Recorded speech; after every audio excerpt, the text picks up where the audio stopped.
깊은 산속의 고요한 사찰. 바람에 실려오는 불경 소리가 은은하게 울려 퍼지는 가운데 한 노승이 밤하늘을 올려다보며 조용히 읊조렸다.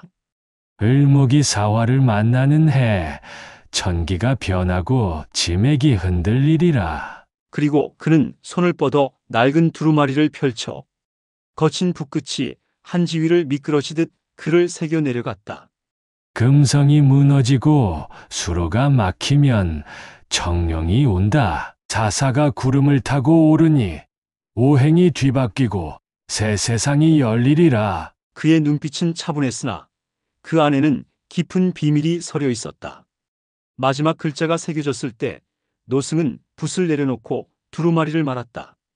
이 예언이 언제 누구에게 닿게 될지는 몰랐다. 하지만 그는 알았다. 언젠가 시대가 변할 때 이 글이 다시 펼쳐질 것임을.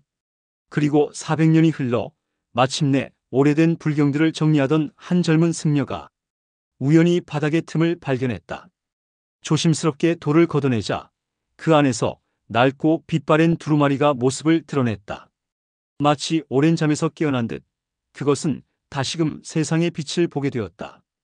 이 젊은 승려는 두루마리를 펼쳐든 순간 깊은 충격과 함께 묘한 깨달음이 스쳐 지나갔다. 글귀 속 법명을 발견한 것이다. 법명은 유정. 이 두루마리를 남긴 노승의 이름은 바로 사명대사였다. 그런데 젊은 승려는 다시 한번 충격에 휩싸였다. 두루마리 속 예언이 오늘날 한국의 현실과 놀랍도록 맞아떨어지고 있었기 때문이다. 을목과 사화가 만나는 해, 이 해는 2025년 을사년을 뜻하였다. 그리고 천기가 변하고 지맥이 흔들리리라. 여기서 천기는 하늘의 이치, 우주의 운행, 시대의 흐름을 뜻하고 이는 세상의 큰 흐름이 바뀌는 결정적 순간을 뜻했다. 또한 지맥은 땅속을 흐르는 보이지 않는 에너지, 즉 나라의 운명과 국운을 상징하고 이것이 흔들린다는 것은 국가의 근본이 흔들리고 격변의 시기를 나타내었다. 즉 나라의 국운이 달린 중요한 전환점의 시기를 나타낸 것이다. 또한 금성이 무너지고, 금성은 쇠로 만들어진 성으로 강력한 권력의 붕괴와 새로운 변화의 순간을 나타내었다. 그리고 수로가 막히면, 수로는 물길을 뜻하며 이것이 막힌다는 것은 교류가 단절되고 경제적 정치적 혼란이 생기는 상황을 나타내며 대립의 시기가 올 수 있음을 나타내었다. 청룡이 운다. 청룡은 동방의 신수로 희망과 변화의 기운을 나타내는데 이것이 운다는 것은 백성들의 고통을 나타내었다. 조선 중기 전란을 겪으며 시대의 흐름을 읽어냈던 사명대사는 왜 후대에 이토록 강렬한 메시지를 남겼던 것일까? 1905년 을사조약이 체결되었을 때 조선은 외교권을 빼앗기며 무력한 식민지로 전락했다. 그리고 2025년 다시 을사년이 다가왔다. 현재 한국의 국운은 그가 예언했던 사실과 비슷한 형국에 처해 있다. 역사는 반복된다고 했던가? 그가 예언한 운명의 시간이 다가왔다. 그날 밤 두루마리를 남긴 자의 예언이 단순한 설화인지 아니면 시대를 꿰뚫는 통찰이었는지는 알 수 없다. 하지만 한 가지는 분명하다. 그 말은 단순한 운명론이 아니라 변화의 흐름 속에서 우리가 어떤 선택을 해야 하는지에 대한 경고였다. 그렇다면 그는 과연 어떤 미래를 보았던 것일까? 오늘은 사명대사의 예언 내용을 자세히 알아보도록 하겠습니다. 영상을 보기 전에 구독, 좋아요, 그리고 알림 설정을 해두시면 흥미로운 예언과 깊이 있는 이야기를 확인하실 수 있습니다. 또한 주변의 소중한 분들과 공유하셔서 함께 나눠보시길 바랍니다. 그럼 오늘의 이야기 시작해 볼까요?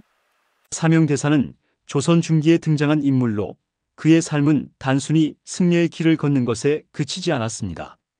그는 어려운 시기에 나라를 지키기 위해 직접 나섰고 조선 역사 속에서 독특한 위치를 차지하게 됩니다. 사명대사의 본명은 유정이며 어린 시절부터 비범한 재능을 보여주었습니다. 불교에 귀의한 그는 뛰어난 수행으로 주목받았고 평화롭던 조선 사회가 임진왜란으로 혼란에 빠지던 때에 그가 이끄는 의승군은 중요한 역할을 맡았습니다. 임진왜란이 발발하자 사명대사는 의승군을 조직하여 일본군의 침략을 막기 위해 노력했습니다. 단순히 군사를 이끌었을 뿐만 아니라 백성들과의 신뢰를 쌓으며 사람들을 결속시키는 데 기여했습니다. 그의 리더십은 단순한 군사적 전략에 그치지 않고 어려운 상황 속에서도 신뢰를 바탕으로 협력을 이끌어내는 힘이 있었습니다. 그 결과 의승군은 여러 차례 전투에서 중요한 역할을 수행하며 조선의 방어에 기여했습니다. 이후 사명대사는 군사적 역할에서 벗어나 외교 사절로서도 활약합니다. 전쟁이 끝난 뒤 그는 일본으로 직접 건너가 포로로 잡혀있던 조선 백성들을 데려오는 협상을 이끌었습니다. 이는 단순한 교섭이 아니라 조선과 일본 사이의 외교적 긴장을 완화하는 중요한 전환점이었습니다. 당시 일본은 승려였던 사명대사를 단순한 외교관 이상으로 존중하며 협상을 이어갔습니다. 그의 개인적인 품성과 외교적 기술은 일본 측으로부터도 인정받아 조선의 포로들이 고향으로 돌아올 수 있었습니다. 그의 활동은 단순히 승려나 외교관이라는 틀에 갇히지 않았습니다. 사명대사는 시대를 꿰뚫어보는 해안과 행동력을 바탕으로 조선 사회에 크나큰 영향을 미쳤습니다. 단순히 전투에 뛰어든 인물이 아니었으며 국제적인 교섭과 조선 내의 통합을 이루기 위한 중요한 중재자였습니다. 이러한 행적은 그가 단순한 종교적 지도자가 아니라 국가의 운명을 결정하는 데 기여한 조선의 역사적 인물로서 기억되는 이유입니다. 사명대사가 남겼다고 전해지는 예언은 단순히 흥미로운 이야기가 아니라 당시와 후대에 걸쳐 큰 의미를 가진 기록으로 여겨집니다. 이 예언은 단순한 설화로 간주되기 어려운 점이 많습니다. 그는 임진왜란이 끝난 뒤 세상이 크게 변할 것을 경고하는 말을 남겼다고 알려져 있습니다. 전해지는 바에 따르면 하늘이 어두워지고 붉은 군대가 몰려올 것이다라는 말을 했다는 설이 있습니다. 그의 말은 당시 조선 사회의 불안정한 상황 속에서 큰 반향을 일으켰습니다. 일본의 침략이 끝났지만 국가는 여전히 안정되지 못한 상태였습니다. 외세의 위협이 언제든 다시 올 수 있다는 불안감 속에서 사명대사의 말은 단순히 종교적 암시로 받아들여지지 않았습니다. 그는 단순히 승려로서 경전을 가르치는 데 그치지 않고 사람들에게 미래의 변화를 경고하며 대처할 것을 암시한 것으로 여겨졌습니다. 물론 이 예언의 정확한 문구는 명확히 기록되어 있지 않습니다. 그렇지만 후대의 다양한 기록과 구전을 통해 그의 예언은 여러 형태로 반복되며 전해졌습니다. 그가 말한 하늘이 어두워지고 붉은 군대가 몰려올 것이라는 표현은 특정한 시기를 가리키는 것으로 보이며 조선 후기의 여러 사건과 연결되어 해석되었습니다. 당시 사람들은 그의 말을 단순히 미신이나 설화로만 받아들이지 않았습니다. 오히려 당시의 혼란과 격변 속에서 그의 예언을 경고로 받아들였고 이를 통해 어떤 대비를 하려 했습니다. 사명대사의 예언은 조선의 혼란과 미래에 대한 경고였지만 후대의 여러 연도와 간지를 통해 재해석되면서 그 의미를 더욱 확장했습니다. 특히 2025년 을사년이라는 특정한 간지가 언급되며 그의 예언이 단순한 설화가 아니라 조선 후기와 현대를 잇는 다리로 여겨지기 시작했습니다. 을사년은 조선 역사에서 두 번의 중요한 전환점을 만들어낸 간지로 알려져 있습니다. 첫 번째는 1905년 일본의 강압으로 맺어진 을사늑약이 체결되며 조선의 외교권이 강탈당한 시기입니다.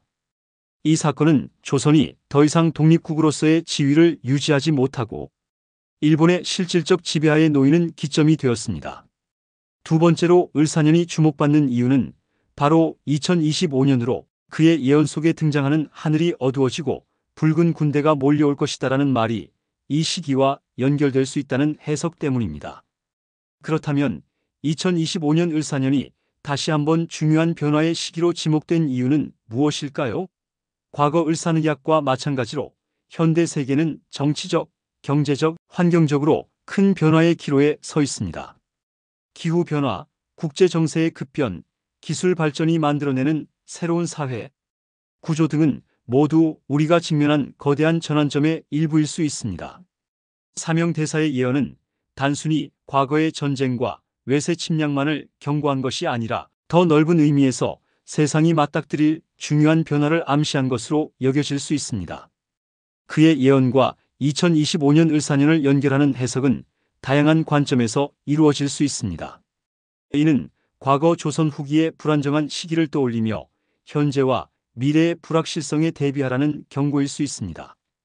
또한 과거의 경험을 바탕으로 미래에 대한 경각심을 키우고 새로운 변화를 준비하라는 메시지로 이해될 수 있습니다.